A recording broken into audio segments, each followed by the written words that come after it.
Friends, welcome to my YouTube channel mathematics नशा और मैं हूं आपका फ्रेंड कृष्णकांत शर्मा। और आज हम लोग स्टार्ट करने जा रहे हैं क्लास 9 का जो नंबर सिस्टम फर्स्ट चैप्टर है मैथमेटिक्स का, उसकी जो एक्सरसाइजेस हैं 1.1 एंड 1.2 उनका सॉल्यूशन मैं आज आप लोगों के साथ शेयर करने जा रहा हूं। उससे पहले मैं आपको बता देना चाहता हूं कि जो लोग हमारी प्रीवियस वीडियो जो थी नंबर सिस्टम इंट्रो वो नहीं देख पाए हैं, उसका लिंक मैं डिस्क्रिप्शन बॉक्स में दे दूंगा, जिसे आप देख सकते हैं और वो आपकी काफ़ी हेल्प करेगा इन एक्सरसाइजेस को सॉल्व करने में। उससे अलावा मैं एक चीज़ और बता देता हूँ आपको कि आप अगर वीडियो नहीं देख पाए हैं तो मैंने उन लोगों के लिए स्पेशली एक ट्री डायग्राम साइड में बना दिया है, जिससे हम इस एक्सरसाइज के क्वेश्चंस को सॉल्व कर सकें। तो सबसे पहले हम सॉल्व करेंगे exercise 1.1, then will go on exercise 1.2। साथ में मैं आपको बता रहा हूँ दोस्तों, अगर आप ये वीडियो देख रहे हैं तो आप अपनी एनसीईआरटी या जो भी बुक आपके पास है जिसके थ्रू आप ये सॉल्यूशन चाहते हैं, बेसिकली मैं एनसीईआरटी के क्वेश्चन एक्सरसाइज सॉल्व कर रहा हूँ यहाँ पर। अगर आपको और कोई बुक आप यूज़ कर रहे हैं तो उसके क्वेश्चंस के लिए आप मुझे कमेंट बॉक्स में बता दीजिएगा, उसका भी सॉल्यूशन मैं आप लोगों को प्रोवाइड करा दूंगा। बट फिलहाल मैं एनसीईआरटी की एक्सरसाइज सॉल्व कर रहा हूँ, तो आपको अपनी बुक को अपने साथ रखिएगा, क्योंकि यहाँ पर बोर्ड पर मैं क्वेश्चन नोट नहीं करूंगा, मैं सिर्फ उनका सॉल्यूशन दूंगा। क्वेश्चंस मेरे पास यहाँ है, ऐसे ही आप भी अपनी बुक ओपन रखिएगा। क्वेश्चन मैं रीड करके आपको क्वेश्चन एक्सप्लेन करके बोर्ड पर सॉल्यूशन दूंगा। दूसरी बात मैं आपको यहाँ पर बता देता हूँ कि आपका हर क्वेश्चन बोर्ड पर कराया जाएगा, लेकिन उसका मतलब ये नहीं है कि आप बोर्ड से ही नोट कर लीजिएगा।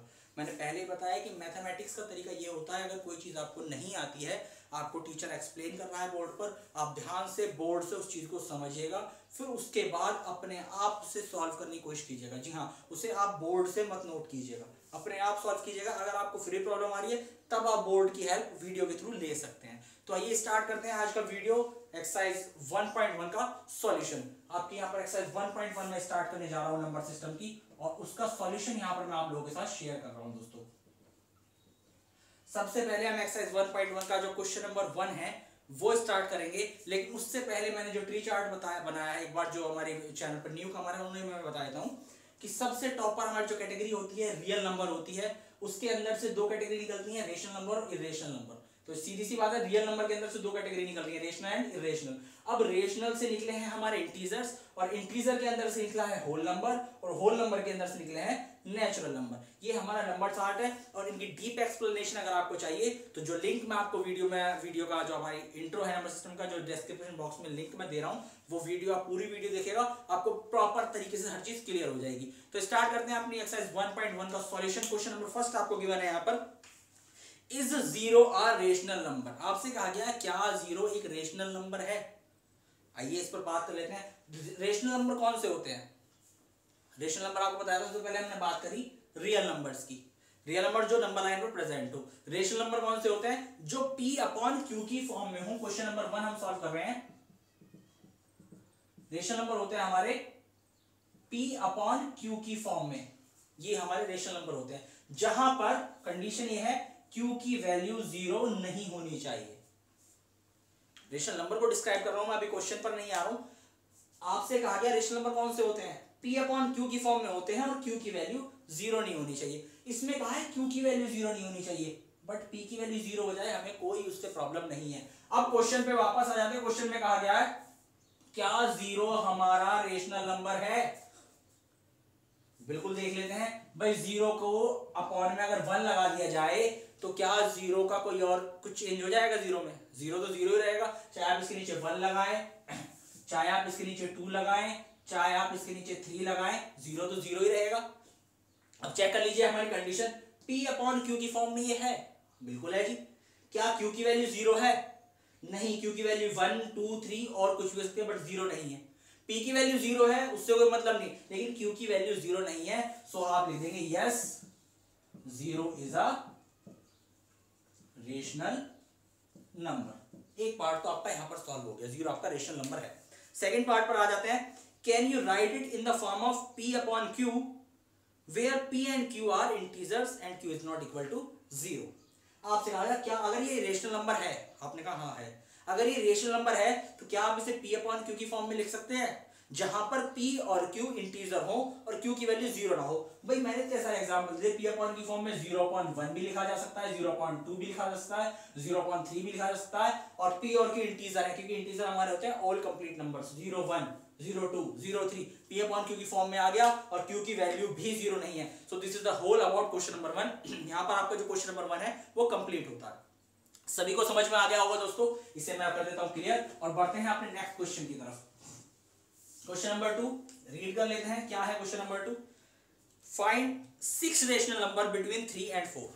इस क्वेश्चन करने से पहले छोटी सी चीजें हैं जो मैं आपको बता देता हूं, क्योंकि अगर आपको कोई दो नंबर दिए हुए हैं और उनके बीच में कितने भी रेशनल नंबर फाइंड करने के लिए कहा गया है, उसके लिए एक ट्रिक है जो आपको याद रखनी है हमेशा, जो एग्जैक्ट मेथड है उस क्वेश्चन को सॉल्व करने का। वैसे तो 3 और 4 के बीच में अगर रेशनल नंबर की बात की जाए तो इन्फिनिटी रेशनल नंबर अवेलेबल है 3 और 4 के बीच में, उनमें से कोई भी 6 आप दे सकते हैं। बट अगर आपको अपना मेथड क्लियर रखना है और सॉल्यूशन आपको लगे कि एग्जांपल इंप्रेसिव सॉल्यूशन आपको देना है, तो उसके लिए ट्रिक आपको याद रखनी है। आपसे कहा गया 3 एंड 4 के बिटवीन कोई कितने रेशनल नंबर हमें निकालने, 6 रेशनल नंबर हमें फाइंड करने हैं। सबसे पहला काम हमें क्या करना है कि आपको इन्हें P अपॉन Q की फॉर्म में लिख लेना है दोनों नंबर्स को। 3 को हम क्या लिख सकते हैं, 3 अपॉन 1। सीधा तरीका, हम किसी भी नंबर के अपॉन में 1 लगा सकते हैं और वो नंबर भी चेंज नहीं होता, ये बात आपको पता ही है। और 4 को हम लिख सकते हैं 4 अपॉन 1।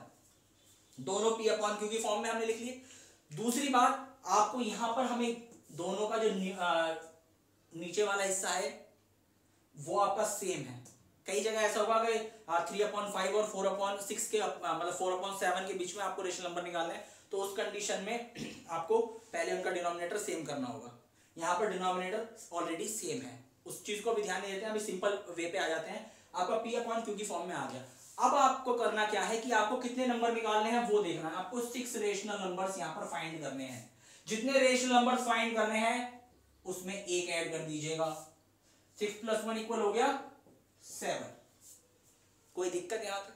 उसके बाद 3 अपॉन 1 आपका एक नंबर है एंड 4 अपॉन 1 आपका एक नंबर है। आपको करना क्या है, आपको जितने रेशनल नंबर निकालने थे उसमें एक ऐड किया, आ गया 7। इस 7 की दोनों में ऊपर नीचे मल्टीप्लाई, दोनों में ऊपर नीचे मल्टीप्लाई कर दिया आपने।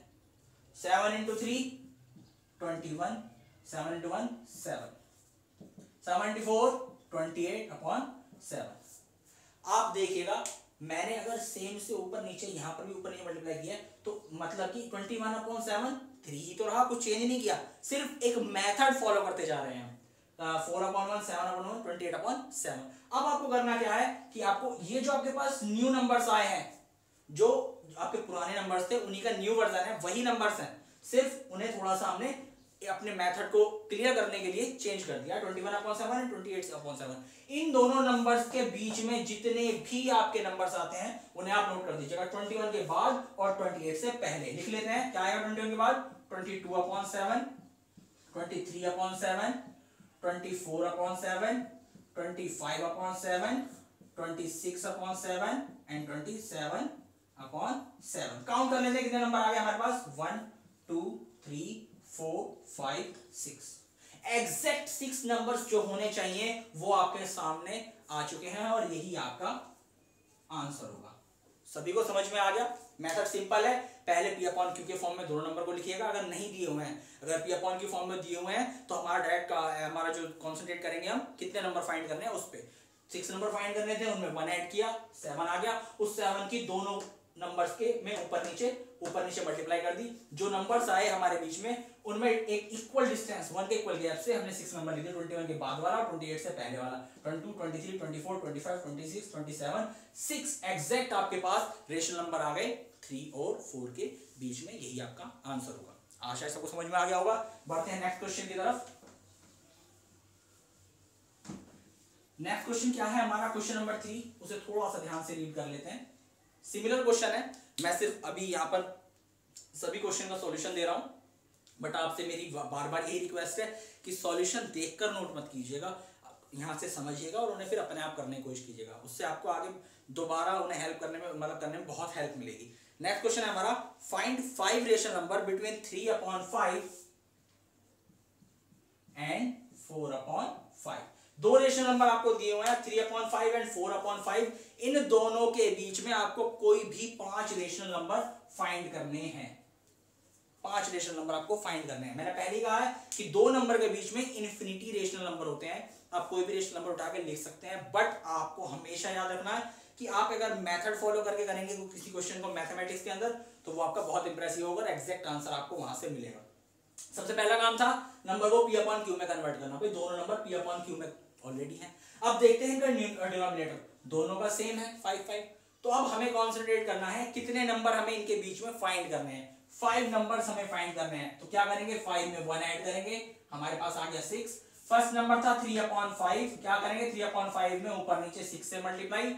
दूसरा नंबर था 4 अपॉन 5, 4 अपॉन 5 में भी 6 से ऊपर नीचे मल्टीप्लाई, आपके पास आ गया 18 upon 30 and 24 upon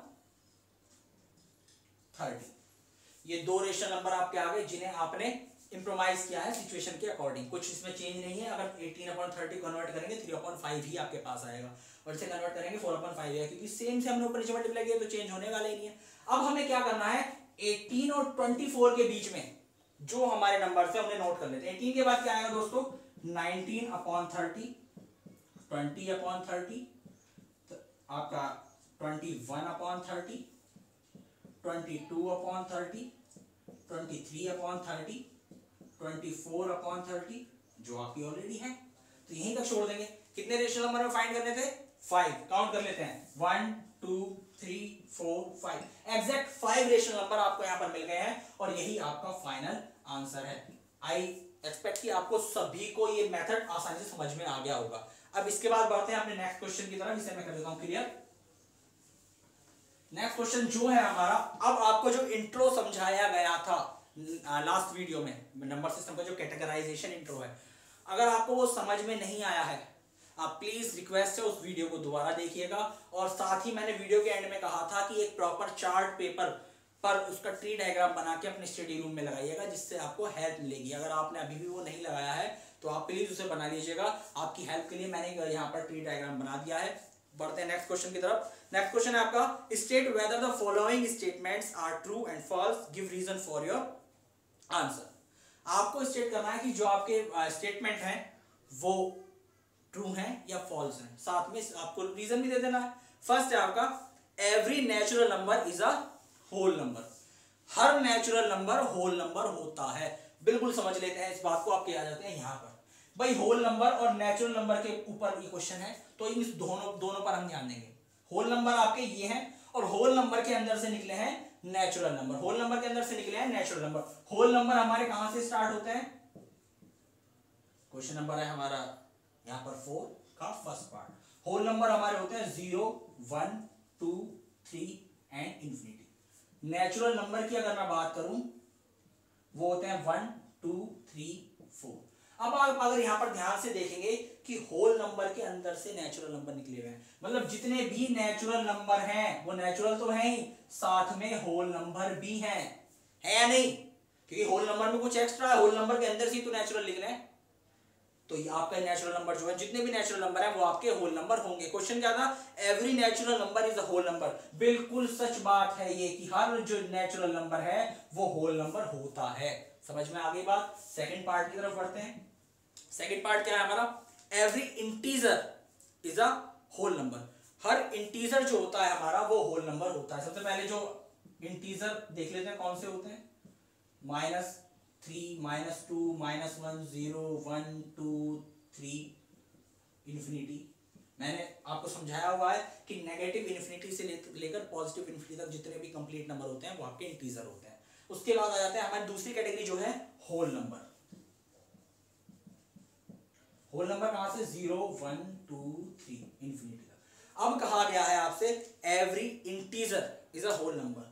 her integer जो है वो होल नंबर है। ध्यान से देखिएगा। अब मुझे आप ये बताइएगा इंटीजर से होल नंबर निकला है या होल नंबर से इंटीजर निकला है? बिल्कुल सिंपल क्लियर है, सामने आपको एग्जांपल भी दिख रहा होगा कि आपके इंटीजर के अंदर से होल नंबर निकला है। मतलब जितने भी होल नंबर हैं वो इंटीजर हो सकते हैं, बट जितने भी इंटीजर हैं वो होल नंबर हो ऐसा जरूरी नहीं है। और आपसे कहा गया था every integer is a whole number. बिल्कुल ये आपका स्टेटमेंट जो है फॉल्स स्टेटमेंट है। सभी को समझ में आ गया होगा। ठीक है जी, चलते हैं नेक्स्ट पार्ट की तरफ। नेक्स्ट पार्ट है हमारा every rational number is a whole number. हर रेशनल नंबर आपका होल नंबर होता है। रेशनल नंबर कौन से हैं देख लेते हैं। रेशनल का एग्जांपल दूंगा नहीं मैं। P अपॉन क्यू की फॉर्म में होते हैं और क्यू की वैल्यू 0 नहीं होनी चाहिए, यानी कि आपका 1 अपॉन 2 भी रेशनल है, 1 भी रेशनल है, -1 -2 √4 या जो भी नंबर, बहुत सारे नंबर हैं, ये सब रेशनल है। होल नंबर आपसे दूसरी कैटेगरी है। होल नंबर आपके पास 1 2 0 1 2 3 अप टू इंफिनिटी। कैटेगराइजेशन की तरफ आ जाते हैं। आप देखिएगा, आपसे अब देखिए ध्यान से, रेशनल नंबर के अंदर से निकला इंटीजर, इंटीजर से निकला होल नंबर, मतलब रेशनल नंबर जो है वो होल नंबर के दादाजी हैं। दिख रहे हैं यहाँ पे, ये दादाजी हैं, ये पापा हैं, और ये है होल नंबर बेटा। अब दादाजी की क्वालिटी बेटे में आई, बेटे की क्वालिटी पापा में आई, लेकिन जो दादाजी की सारी क्वालिटी थी वो बेटे में नहीं आ सकती। बाप तो बाप होता है, और जो बेटे की सारी क्वालिटी है वो मतलब पापा की सारी क्वालिटी वो बेटे में नहीं आ सकती। मतलब यानी कि ये तो बहुत छोटा होगा अपने दादाजी से, तो ये दादाजी से निकला, दादाजी से थोड़ी निकले। मतलब कि रेशनल के अंदर से होल नंबर निकला है, होल नंबर के अंदर से रेशनल नंबर नहीं निकला। और आपसे कहा गया था कि हर रेशनल नंबर होल नंबर है, बिल्कुल ऐसा नहीं है। हर होल नंबर रेशनल नंबर होगा, ये बिल्कुल सच्ची बात है, लेकिन हर रेशनल नंबर होल नंबर है, आपका स्टेटमेंट यहाँ पर गलत प्रूव हो जाता है, ये आपका स्टेटमेंट फॉल्स है। तो मैं उम्मीद करता हूं सभी को यहाँ पर एक्सरसाइज 1.1 का जो सॉल्यूशन है समझ में आ गया होगा। आप प्लीज इस एक्सरसाइज को कीजिएगा अपने आप, और जहां आपको प्रॉब्लम आए वीडियो की आप हेल्प ले सकते हैं। बढ़ते हैं अपनी नेक्स्ट एक्सरसाइज की तरफ, जो है एक्सरसाइज 1.2। एक्सरसाइज 1.2 का सॉल्यूशन, आपकी जो एक्सरसाइज 1.2 है वो सिमिलर है, उसमें बस एक क्वेश्चन है जो थोड़ा सा अलग है, उसे मैं आपको ब्रीफली समझाऊंगा। 1.2 का फर्स्ट क्वेश्चन है आपका, every irrational number is a real number. आपका क्वेश्चन नंबर 1 का फर्स्ट पार्ट है, कहा गया है कि हर इरेशनल नंबर जो होता है, हर इरेशनल नंबर रियल नंबर होता है। भाई सिंपल सी बात है, देखो जरा, रियल नंबर आपके ये रहे, यहां पर रियल नंबर से दो कैटेगरी निकली, ये अंकल है, इन अंकल के दो बेटे हुए, एक रेशनल हुए एक इरेशनल हुए, तो मतलब कि अंकल की सारी क्वालिटी तो इसके अंदर होंगी, ये जो इसकी जो मतलब अंकल की सारी क्वालिटी इसके अंदर होंगी, लेकिन जरूरी नहीं है कि बेटे, कुछ ना कुछ ऐसी चीजें होती हैं जो पापा के अंदर है लेकिन बेटे के अंदर नहीं होती, क्योंकि वो पापा है, कुछ एक्स्ट्रा होगा उनके पास। तो मतलब रियल से इरेशनल निकला है, तो इरेशनल जितने भी हैं वो रियल होंगे, लेकिन हर रियल नंबर इरेशनल हो ये जरूरी नहीं है। आपसे कहा गया every irrational number is a real number, हर इरेशनल नंबर रियल नंबर होता है, बिल्कुल ट्रू स्टेटमेंट है according to your tree diagram, आप देख लीजिएगा। सेकेंड पार्ट की तरफ चलते हैं, ये थोड़ा सा अलग आ गया आपके पास।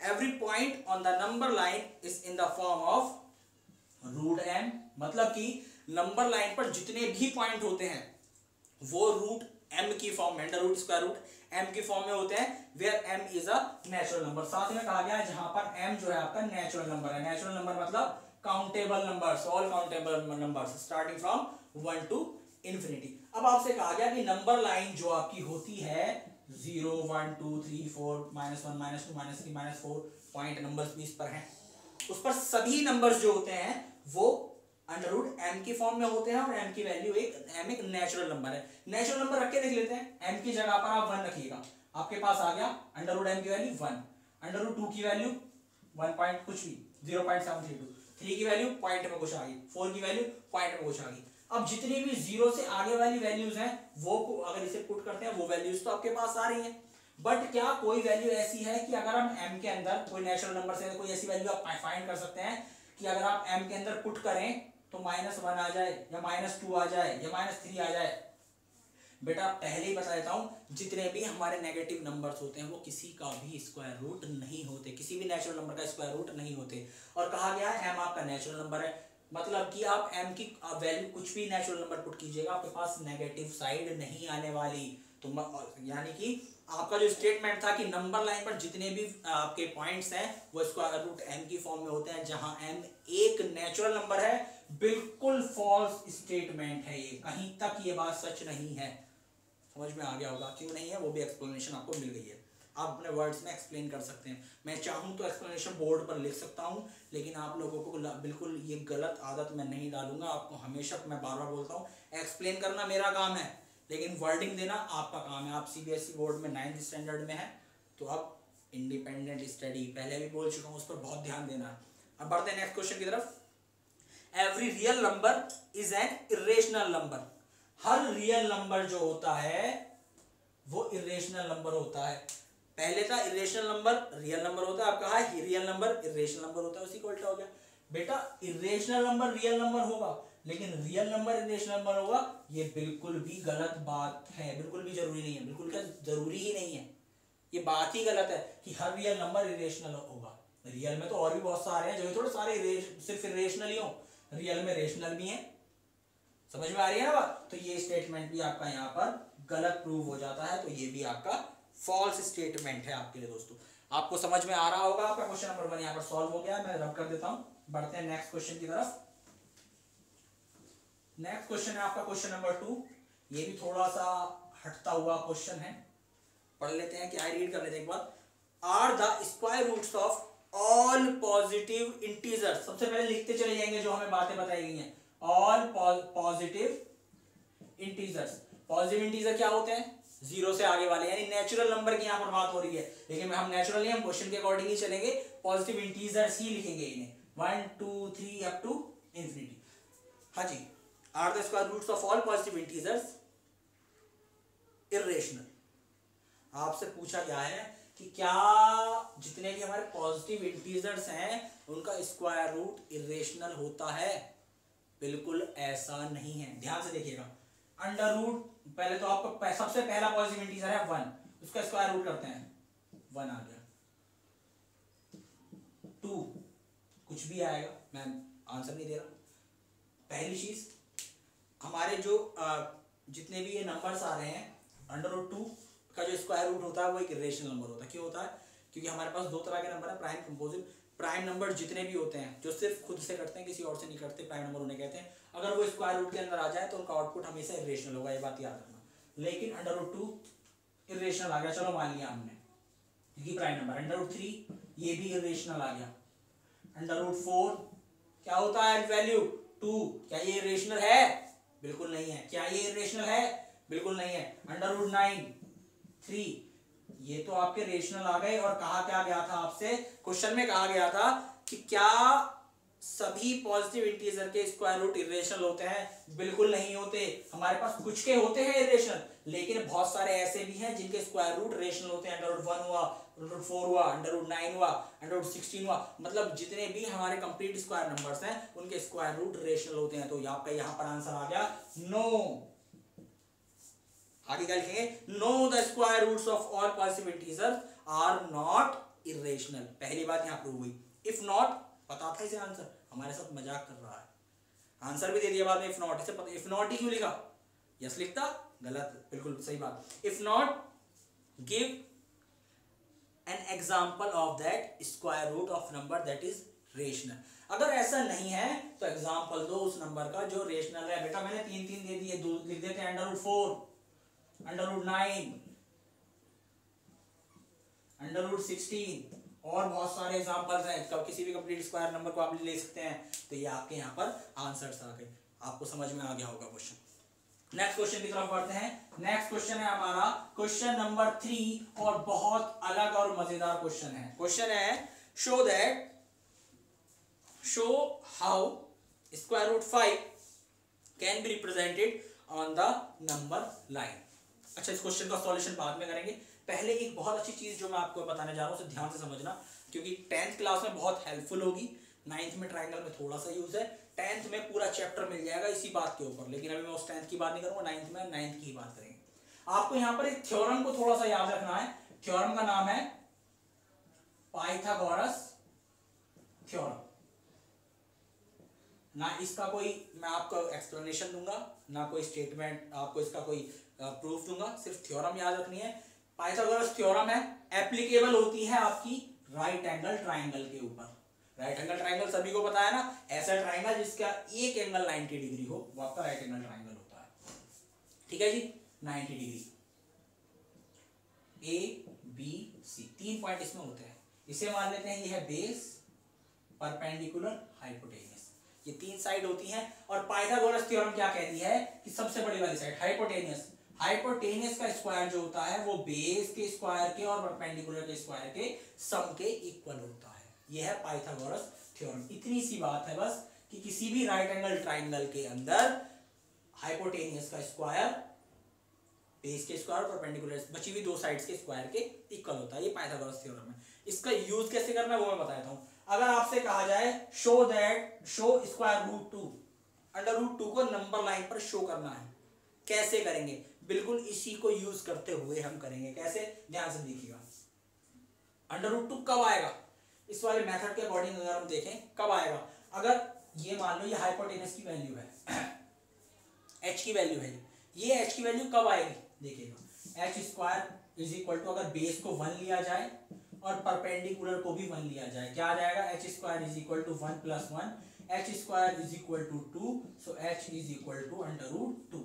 h की ये वैल्यू तब आएगी अगर आपका बेस भी 1 हो और आपका परपेंडिकुलर भी 1 हो। तो हम एक ऐसा राइट एंगल ट्राइंगल यहाँ पर ड्रॉ करेंगे जिसका बेस भी 1 हो और परपेंडिकुलर भी 1 हो। तो मतलब एक पॉइंट यहाँ से कोई भी एक सिंगल यूनिट लाइन हम ड्रॉ कर लेते हैं। सिंगल यूनिट बोल रहा हूँ मैं दोस्तों, वो 1 सेंटीमीटर भी हो सकती है, 1 इंच भी हो सकती है, 1 मीटर भी हो सकती है, जितना आपके पेज पर जगह हो उस हिसाब से आपको ड्रॉ करनी है, लेकिन 1 ही रखनी है। ठीक है, तो 1 सेंटीमीटर की मैंने यहाँ पर लाइन ड्रॉ कर दी, 1 सेंटीमीटर या 1 इंच जो भी आपको सही लगे। ठीक है, अब क्या करेंगे? इस पॉइंट से परपेंडिकुलर ड्रॉ करेंगे। परपेंडिकुलर ड्रॉ करना सभी को आता होगा, नहीं आता है समझ लीजिएगा। 90 डिग्री के एंगल बनाती है लाइन। 90 डिग्री का एंगल कैसे बनाते हैं? कंपास के अंदर पॉइंट यहाँ पर रखिएगा और एक इस तरह से आर्क लगाइएगा। इस पॉइंट से सेम एक आर्क और इस पॉइंट से फिर एक आर्क, इन दोनों से एक एक आर्क, एक यहाँ से और एक यहाँ से आर्क लगाइएगा और इसे ड्रॉ कर दीजिएगा। ठीक है, जहां भी कट की जाए ड्रॉ कर दिया। ठीक, अब जितना डिस्टेंस आपने ये लिया था उतना डिस्टेंस कंपास में फिल कीजिएगा, पॉइंट में भी यहाँ पर रखिएगा और कट मार दीजिएगा। ठीक है, समझ में आ रही है बात? उसके बाद इसे यहां से आप करा देंगे ज्वाइन। अब आप देखिएगा ये ट्राइंगल आपके पास आया है, ये 1 था, ये भी 1 है, तो इसकी वैल्यू आपको पता है कितनी है? Under root 2। समझ में आ गई? अब क्या करेंगे? डॉट के हेल्प से इस लाइन को थोड़ा सा आगे बढ़ा लेंगे, या इस पॉइंट को कर देंगे 0, ये पॉइंट है 1। अब कंपास की निब रखेंगे यहां पर और यहां तक का डिस्टेंस फिल करके एक आर्क लगा देंगे और इस बेस लाइन को वो जहां पर भी कट करे वो पॉइंट होगा आपका अंडर रूट 2। समझ में आ गया होगा सभी को कैसे हम अंडर रूट 2 को नंबर लाइन पर प्रेजेंट करते हैं। ठीक है जी, इसी तरीके से अंडर रूट 2 को प्रेजेंट करने के बाद मैं आपके क्वेश्चन की तरफ आ जाता हूं। मैंने एग्जांपल इसलिए दिया था कि आपको क्वेश्चन करने में हेल्प हो जाए। आपका क्वेश्चन था अंडर रूट 5 को नंबर लाइन पर प्रेजेंट करना है। अब अंडर रूट 5 कब आएगा? h स्क्वायर की वैल्यू अगर 5 आए, h स्क्वायर की वैल्यू कब होगी? 5। अगर हम बेस को किसी भी एक को 2 ले लें और परपेंडिकुलर को 1 ले लें, देख लेते हैं। आपके अगर विश्वास नहीं हो रहा देखिएगा, बेस का स्क्वायर प्लस परपेंडिकुलर का square, h square is equal to 2 का स्क्वायर 4 प्लस 1 का square 1, h square is equal to 5, so h is equal to under root 5। आ गई ना हाइपोटेनस की वैल्यू 5? सिंपल सी बात है, ड्रॉ कर लेते हैं इसे। यहां पर 2 यूनिट की कोई भी लाइन ड्रॉ कर लेंगे, 2 यूनिट, 2 सेंटीमीटर, 2 मीटर, 2 इंच, जो भी आपको सफिशिएंट हो। ये पॉइंट है 0, ये पॉइंट होगा 1 और ये पॉइंट होगा 2। बेस आपका बनकर तैयार है। उसके बाद क्या करेंगे? कंपास के अंदर एक सबसे पहला काम परपेंडिकुलर, इस पॉइंट से परपेंडिकुलर ड्रॉ करना। परपेंडिकुलर कैसे ड्रॉ करेंगे? एक 90 डिग्री का एंगल बनाएंगे, एक आर्क यहां, एक आर्क यहां, इस पॉइंट से, दूसरा इस पॉइंट से और इस पॉइंट से एक आर्क ऊपर की तरफ और यहां से उसे कट कर देंगे और इस लाइन को ऊपर बढ़ा देंगे। परपेंडिकुलर ड्रॉ हो गया, लेकिन इसका एक डिस्टेंस भी तो होना चाहिए। बेस हमारा 2 है, परपेंडिकुलर की वैल्यू कितनी है? 1। तो यहां से 1 तक का डिस्टेंस कंपास के अंदर फिल करेंगे और इस पॉइंट से यहां पर एक थोड़ा ऊंचा हो गया, यहां पर एक कट लगा देंगे। ठीक है, जहां पर ये लाइन को कट कर रहा है इस पॉइंट को और इसे ज्वाइन करा दिया हमने। इसकी वैल्यू पता थी आपको, अंडर रूट 5 है। अब क्या करेंगे? इस लाइन को थोड़ा सा आगे बढ़ा देंगे और कंपास के अंदर कंपास की नीब यहां पर रखेंगे और यहां से यहां तक का डिस्टेंस फिल करके एक आर्क लगा देंगे। ये आर्क आपकी बेस लाइन को जहां भी कट करे वो आपका होगा अंडर रूट 5। इस तरीके से आप अंडर रूट 5 को नंबर लाइन पर रिप्रेजेंट कर सकते हैं। उम्मीद करता हूं आपको सारी चीजें यहां पर समझ में आ गई होंगी। दोनों एक्सरसाइज का सॉल्यूशन मैंने आपको दिया है। नेक्स्ट वीडियो हमारी तब शेयर की जाएगी जब आप इनका प्रॉपर मुझे सेटिस्फेक्शन हो जाएगा कि आप लोगों को चीजें समझ में आ गई होंगी। अगर किसी को कोई इशू है प्लीज कमेंट बॉक्स में लिखिएगा। किसी को प्रॉब्लम है नंबर सिस्टम के इंट्रो में, मेरी फर्स्ट वीडियो जो लास्ट वीडियो है इसकी नंबर सिस्टम इंट्रो की, वो आप देखिएगा। लेकिन है मेरी रिक्वेस्ट यही है, क्वेश्चंस अपने आप सॉल्व कीजिएगा और जहां प्रॉब्लम आए वीडियो की हेल्प लीजिएगा। ठीक है जी। तो आशा करता हूँ आज की वीडियो आपको पसंद आई होगी। तो इसी के साथ I am signing off for the day. I just want to tell you one thing, forget about all the addiction, only do mathematics नशा। और अगर आपको आज का वीडियो पसंद आया हो तो वीडियो को लाइक कीजिएगा और शेयर कीजिएगा, और आपका जो सब्सक्राइब बटन है प्लीज उसे दबा दीजिएगा, जिससे कि हमारी जो भी वीडियो है आने वाली को आपको पता चल जाए। और अगर आप साथ में बेल आइकन भी दबा देते हैं तो नोटिफिकेशन भी आपको मिलते रहेंगे। So I am signing for the day. Thank you so much friends.